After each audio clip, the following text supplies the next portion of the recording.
Welcome everyone to Jen's Joyful Kitchen. How are you guys all doing today? I am actually going to be giving you some tips on how you can make your own restaurant style pizza at home. This is going to be very fun. I've got a savory option, which we all love, savory pizzas. And I also have a fun sweet treat that's also a pizza that I can't wait to share with you. So I will be making Detroit style pizza, and I will be making Taffy apple pizza as well. So stay tuned, and as you are jumping in to watch me do this little demonstration for you, let me know what is one of your favorite things to make in the fall. Do you have a favorite recipe, and especially do you have a favorite pizza recipe that you love? So let me know below.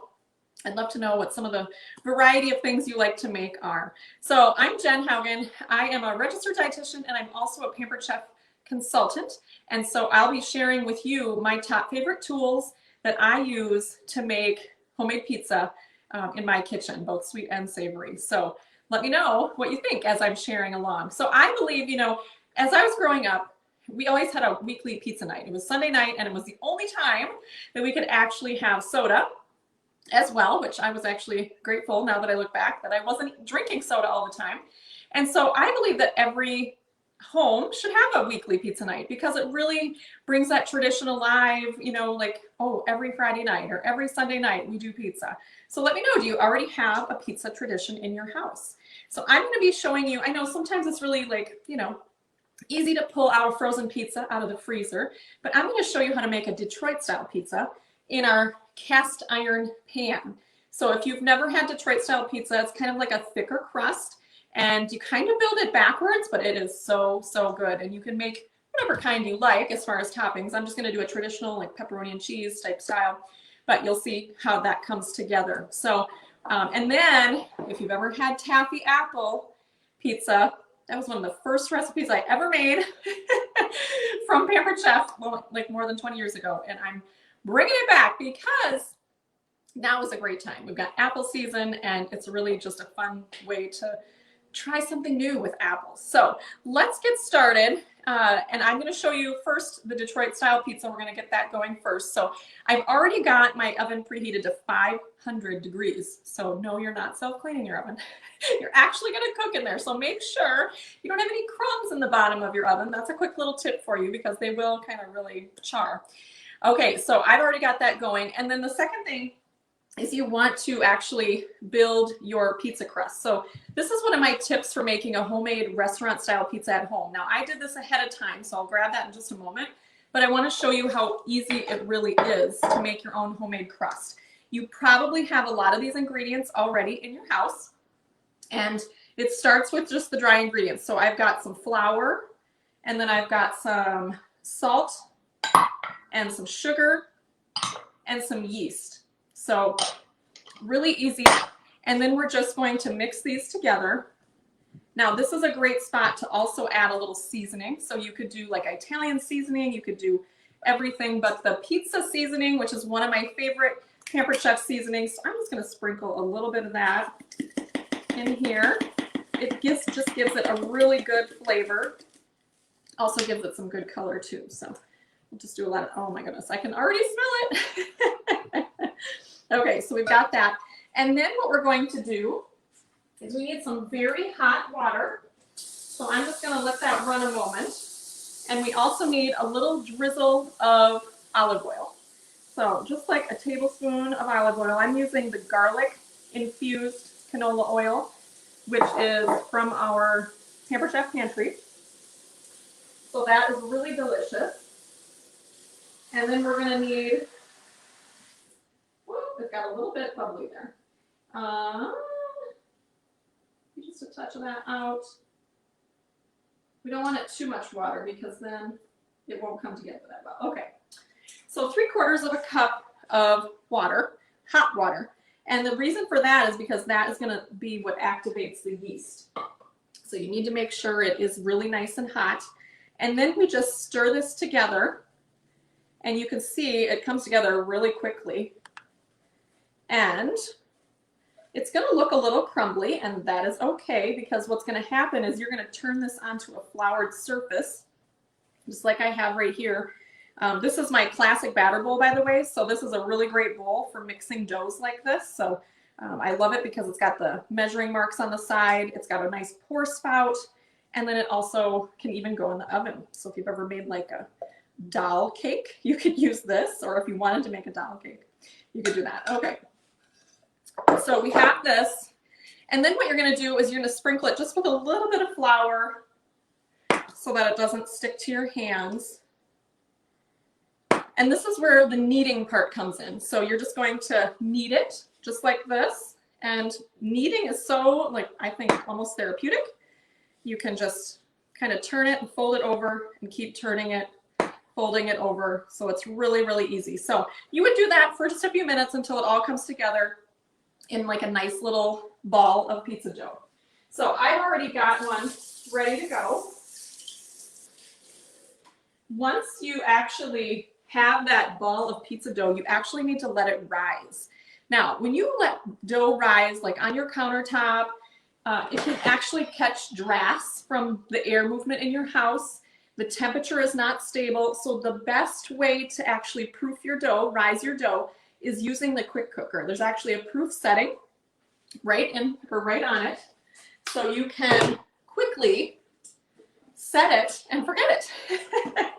And I did that. I just set it inside, used my ceramic pot, which is a extra bonus that you can get as an accessory, which I absolutely recommend because it allows you to double decker cook. So you can do meat on the bottom, rice on the top, meat on the bottom, potatoes on the top, all kinds of ways you can use this. But it also works great for proofing your bread dough. So homemade bread, homemade pizza crust, all kinds of things. So that proof setting ensures that inside there, it's the same temperature, there's no extra air movement going on, and it's going to rise. And it actually did a nice job. So you can see that. So the next thing we're going to do here is we're just going to turn it over. And if you don't have a quick cooker, I highly recommend it. It allows you to cook everything 70% faster. So it's a really great tool for busy nights. I actually use it several times a week because I love how quick and easy cooking is. It's babysitter free, so I can throw in the foods that I want to have cook up, and then I can simply walk away. So I'm just rolling this out with the baker's roller on my pastry mat. These are two things that, you know, if you like to make your own homemade doughs, if you like to do a lot of baking, cookie rolling out, all kinds of things, I would definitely recommend getting the baker's roller and the pastry mat. I love the pastry mat because it's silicone and it's got measuring marks all over it, so you can definitely know like how big your circle is. And then you can also quickly wipe it off for easy cleanup with just a nice clean dishcloth. And once you have that, you can just roll it up and it stores rolled, but yet when you unroll it, it lays flat. I know I've had other styles that are plastic and they always like curl up and you have to put heavy things in the corners. This one will never do that. So that's the pastry mat that I'm using right here. So I've got this and you can see my little flecks of seasoning inside. So I'm going to use our cast iron skillet. I'm going to spray it with a little bit of oil. This is our kitchen spritzer, so you can actually use your own oil instead of using store-bought non-stick cooking spray, which actually can leave a greasy, sticky residue on your pans, any kind of pan you use that on. But this, you can use your own oil, so healthy option.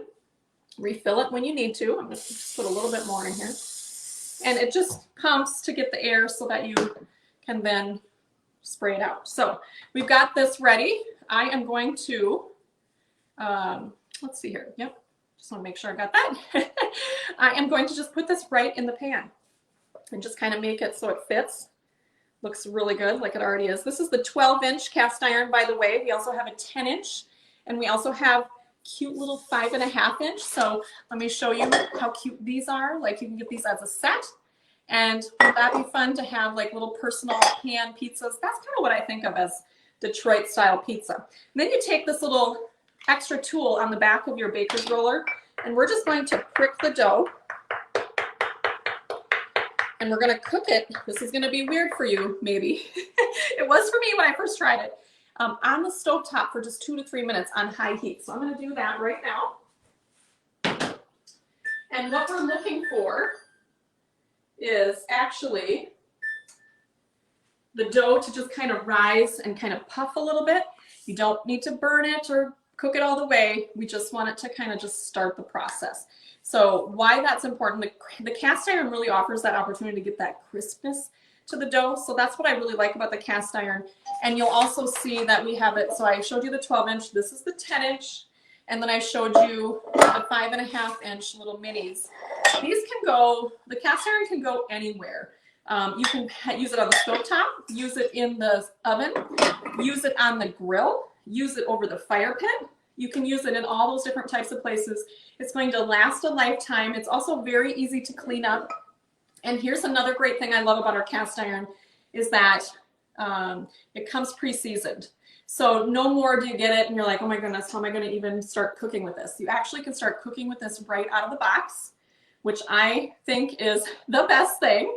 So I started cooking it right out of the box, and then when you're done with it, to clean it is so easy as well. You're going to get like a little brown scraper or blue scraper actually now, and it comes with it, and you're just going to use it just like our stoneware. So if you're used to cleaning our stoneware under hot running water, do the same thing with this. You get all the chunks out, and then what you're going to do is dry it off right away. If you don't dry it off right away, it will actually start to rust. You can totally get rid of the rust, so don't worry, but highly recommend just drying it off right away. And then what you'll want to do is just, as you know, the first few times that you're using it, spray a little bit of canola oil in there and just kind of wipe it around with a paper towel just to kind of let that seasoning continue to soak in. So that is how easy it is to use our cast iron. So while that's actually cooking for a couple minutes, I'm going to move this over and we are going to do a little bit of cheese grating. This is our new adjustable coarse grater. So here's the cool thing, like there's this little latch there, and you can have it go like this, or you can have it also go all the way flat. So depending on what you want, and then there's a little cover so nobody's gonna lose a finger or a fingernail when you're trying to do it. But this is gonna be a mixture of Munster and mozzarella. And what I'm going to do here is I am going to cut a chunk off. We need about 2 cups of the Munster. This also has this nice little holder, which actually I guess I grabbed the wrong one. So it comes with a little holder, and that's helpful because then you're not getting your fingers in the grater because it is really sharp. And then the grater is also dishwasher safe, so for easy cleanup, it works really well for that too. Okay, let's see here. There we go. Then I'm going to just cut my chunk here. And this works really well for 2 little chunks like that. And then you just go over the top here. I'm going to start with this because it's a little bit taller. So it gets down there. There we go. As you can see, and the Munster cheese is really good on pizza, so that's why I recommend don't skip this cheese if you can get it. So really good. Need about 2 cups, so that's what we got here. And then we're also going to do some mozzarella. Need about 1 cup of that. The key will be is once you get that crust off the stove top, you will want to cover the whole thing with cheese. So leave nothing untouched with cheese. And then the pizza sauce actually goes on the top. So that's kind of a backwards type of recipe for pizza, but it's going to be so good. I'm running out of room for where I'm going to grate my cheese here. Here we go.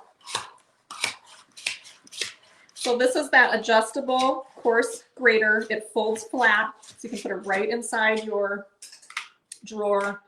Comes with this nice cover as well. Okay, so we've got that. I'm going to check on my pizza. It's looking like it's doing its thing here. Starting to cook up. starting to kind of get a little bit of steam coming out from underneath. So I'll show you that in just a moment when I take it off the heat. And then what we'll do is we will just top our pizza with cheese, a little pepperoni. So we've got that. I'm going to add just even a little bit of everything but the pizza seasoning. So this is great. So if you love pizza everything, get some of this seasoning. It's delicious. It smells oh so good. Like it literally is like pizza in a can. And then we're just going to top that and we're going to throw that in the oven. And then it bakes for about 15 minutes on there. So let me just see how it's doing over here. In the meantime, let me know, what's your favorite kind of pizza to make? What's your toppings that you love? And what are some things you love to eat with the pizza, perhaps? Have you tried Detroit style pizza before? So this is such a great recipe. So like I said, you can get the cast iron to make this recipe. And then I'm going to talk about the pizza stone in just a moment for my sweet treat pizza. And I'm going to move this over so that we can get ready for the next event here that we're going to make up. I've got that pizza dough. Now, the great thing about the pizza dough is you can proof it, which just means rise it up. And then just store it in the fridge until you're ready to use it, you know, for 2-3 days maximum, I would say. So then you'll have plenty of time to make that pizza maybe on the weekend if that's what you prefer. So lots of great options there. But for pizza, I would definitely recommend these specific tools. So we've got the baker's roller, we've got the pizza crust or pizza cutter and crust cutter. So got the regular pizza cutter, but then it's also got this nice little crust cutter on the end. And I like that it comes with a cover because that also is very sharp. Also, I'd recommend everything but the pizza seasoning. And I would recommend the pizza peel, which is also really fun. So this is, you can actually heat our stones up in the oven now beforehand, and then you can just slide that pizza crust right off. It'll start to sizzle. So you have a couple different ways to make pizza. I would recommend the pizza peel, and then of course the pizza stone, which I have back here, which has a sweet treat on it, but definitely get one of our pizza stones or get the cast iron skillet. Okay, it's starting to bubble just like it says. Let's check it. Okay, that looks really good. I'm going to bring this over. Okay. And then we are going to top it with our cheese, which we have, actually I'm going to do a little bit of seasoning first. Got our seasoning on there. Then we're going to add in our, so I make sure I'm doing it in the right order. Oh, the pepperoni. So you actually put in the pepperoni on the bottom, so it seems kind of strange, right, that you're doing it a little bit backwards. Usually this would be on the top. And then just need only about 12 slices. You can use turkey pepperoni, you could use whatever kind of pepperoni, or maybe you want to go with like sausage. The turkey sausage and the turkey pepperoni are things that I really like as well. So we've got that. Then we want to do our cheese. So this goes everywhere, over the top of our pizza. Again, you might think, where's the sauce? So just give it a moment. We'll put the sauce on the top, actually. So you want to make sure everything is covered, because then it's going to be nice and cheesy, like a nice pan pizza, deep dish almost like. And then we just dollop on our pizza sauce. So we don't actually need a lot of it. We use 1/3 of a cup. So I'm just going to put on a little bit here and there, because the cheese will bubble up over the top of it and make it all nice and delicious. And also when you are cutting it apart, you can have that extra pizza sauce as a dipping sauce as well. So I am going to put this inside our hot oven. So I'll be right back so that we can get it cooking. Already looks good. See, that looks so delicious, right? Okay, I'll put this in the oven. And I'm going to set our timer just so I don't forget it. But it does take about 15 minutes on the bottom of the rack. So I have like a shorter oven, so I'm going to just shorten that up just a touch with that. So in the meantime, we're going to make our sweet treat. So how many of you are familiar with our pizza stones? Our pizza stones make, I mean, look at how evenly baked this sugar cookie dough is. That is what I love about our pizza stones, is that you can put cookies on them, you can put pizza on them, you can do what you would normally do on like a sheet pan and make it, and it so evenly cooks. It's like having a brick oven in your house when you use it for pizza, especially now that these can be preheated. And what's great about that is you can put the stone in the oven without anything on it with this new design, and then you can just take your pizza dough, build your whole pizza on the pizza peel, and then when you're ready, you slide it off into the oven. You just coat this with a little cornmeal to make it really nice and slippery. So if you love to make homemade pizza, those two things you definitely need. I'm doing the sweet treat version, so I have baked, and I did not preheat the stone for this because you don't need to. I baked up the, and I'm going to try to get under this a little bit. I baked up the sugar cookie dough, and it does ask you to stick a knife underneath so that it's really easy to move once you're ready to cut it and all that stuff. So sugar cookie, just you can get the refrigerated style, the dough at the store. If you notice any missing pieces on the dough on the edges, I might have snuck a little bite. But it was using the pasteurized flour and the pasteurized egg, so only do that if it's safe to do so. Okay, so we've got this. This is going to cool a little bit more, so you don't want to necessarily top this all right away, but I'm going to move this out of the way, and instead, we're going to make our topping. So our topping is a mixture of a few different things. We've got peanut butter, cream cheese, a little brown sugar, and then some of our vanilla, which is double strength, and it is so good. You only need to use half the vanilla of whatever the recipe calls for. And I'm going to use our new Flex Plus Prep Set. Our Flex Plus Prep Set is actually 3 tools in 1. It's a hand mixer. It's also a food processor, so I'll show you how to use that for your apple slicing in just a moment. And it's also an immersion blender. So how it can be all of those things is this motor comes off and goes to all of those things. So it really makes it so that you downsize your kitchen a lot. You have one tool that can do more things than you ever thought possible. And it really is, I love how much space it stores. For me, oh, I guess I need the battery on, right? I had a whole cabinet full of my electric food processor, my immersion blender, like all the things. And I hardly could ever use the food processor because it was so far back. Well, this stores in a third of the space. I have it in a whole different area, and it's just such an easy grab and go for me. So I'm just making this little mixture here with the cream cheese. I also love how it's cordless, so you can go anywhere with it. And you just charge the battery for about an hour to get that fully charged. This looks really good. Okay. Should we try a little bit? Oh my goodness. So good. Okay. I'm gonna pop these off. So you're just going to, this would be what you'd spread then on the cookie dough. So this is, it's going to taste, I mean, this is, like I said, it's got peanut butter in it, brown sugar in it, and a little vanilla, your cream cheese. Let me just kind of get it all in a ball here.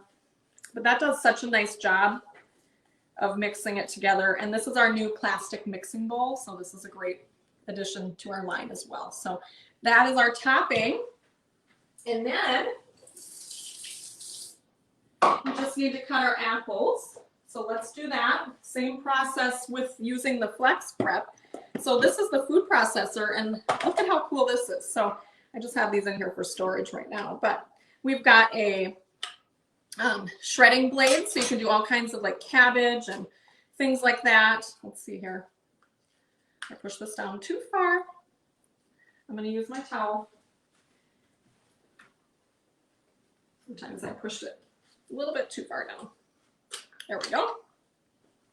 Don't want to hit myself on the blade. Okay, and then, so you have the shredding blade. You have the multi-purpose blade, so it's good for chopping, dicing, mixing, all those different things. And then you also have the slicing blade, both a thin and a thick. Depends on which side you flip it on. And also same with the grating, either top or bottom with that as well. So we're going to do a little bit thicker. So we just put this down in here, just let it sit there. It's so easy to operate. Then you can just put it in the top, slide it over, and then what we'll do is we'll take the motor off of our hand mixer portion, pop it on here, and then we're going to just put our apples in. Now you could slice or peel the apples. I prefer to have that green outer edge here because I think it's kind of a nice little add of color to the recipe. So let me show you how this works. And then there's a little pusher here. So we are just going to turn this on. There's a little safety button. Okay, so there we go. And we're just going to put this stuff in here so it slices it. There we go. Just like that. Look at how easy that is. Now, depending on how many apples, if that looks really good. If you wanted them to be, you know, perfectly cut, these are going to be sliced. But if you want them to all be like the same exact look to them, you could slice them up with your quick slice, for example. But I like how this just is a quick opportunity to get them all sliced up.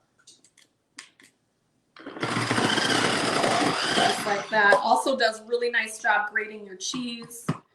And, oops, there we go. Always want to turn on the safety button. And then you take off your battery when you're finished. Pull this part off. But look at that. That was so easy, right? And then we just open this up. And now we have all of our apples sliced up, just like that. Look at that. Look at that. It's so awesome, right? So all those apples sliced up. So what we'll do is we will top our pizza. Let's see where I can put this. Okay, I'm running out of room here. Top your pizza. This is like a traditional, you'll love this if you, I mean, either one of these recipes you will love. So I'm going to put this on. Make sure you get all that gooiness out of here. And we're just going to spread it around. Like I said, this was one of the first Pampered Chef recipes I ever made or actually had first when I went to my first Pampered Chef party, which was like way back in 2000 probably, because I know I went to my first party right after I got married. And this was the recipe that was made, and it was so delicious. Everybody was like, oh my goodness, this is so good.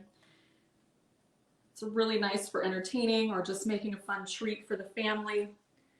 Okay, so we got that. Then you lay, I'm going to just check our pizza here. You guys are not going to believe what that pizza looks like. Okay, so then you just lay out your apples.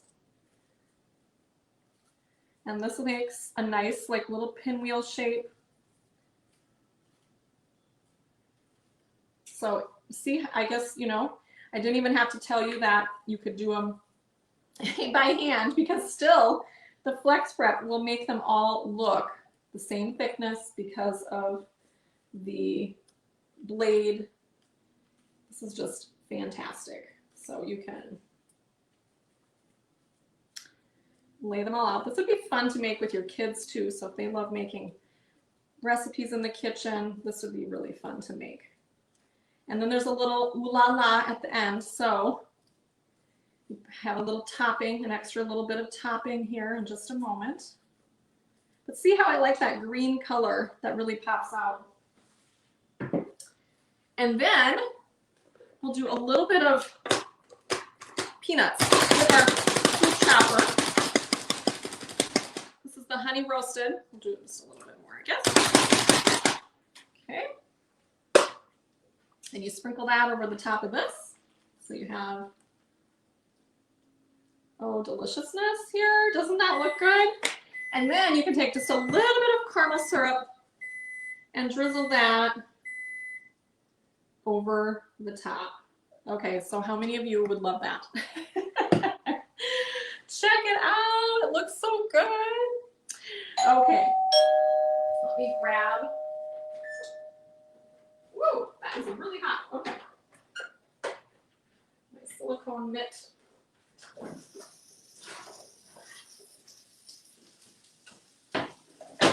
Our pizza is finished. I'm going to move our taffy apple pizza here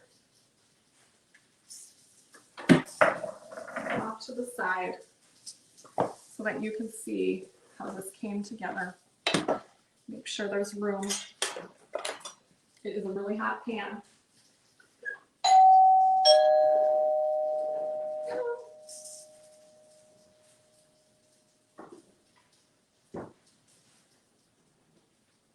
Here you go. Dun, dun, dun, dun. I don't know where I put my other glove. Oh, there it is. Okay. So this is what our Detroit style pizza looks like. Doesn't it look fantastic? I mean, you can see like the little glops of the sauce there, but the cheese is all going over the top and sizzling because that cast iron will actually keep it really at a great temperature for a while. So it holds temperature really, really well. But that's how you can make both a sweet treat and a savory pizza for your next pizza night. I hope you try these recipes. And you know, you can get all of these tools. So you can get the cast iron pans, you can get the pizza pan or pizza tools I was mentioning, and you can shop for them. So I'll be providing that shopping information. So if you have any questions as you're shopping, please let me know. And then also, if you'd like to save a little bit of money, I'm here to help you do that too, because you can actually have a gathering with your friends online and learn some more fun recipes and see even more cooking demonstrations so that you can save time in the kitchen, save money in the kitchen, overall have some fun in the kitchen. I think that that's what we're meant to do, right? And you can do that too by just gathering some few friends. And then you can get like the cast iron for half price, for example. So it's a really great time to do that. But I also want to invite you to ask any questions about the products I shared. And if you want the recipes, just say recipes and I will gladly send them over to you as well. So I hope you've enjoyed this short cooking demonstration from my kitchen, and hopefully you enjoy these recipes soon as well. Thanks so much for watching. Bye.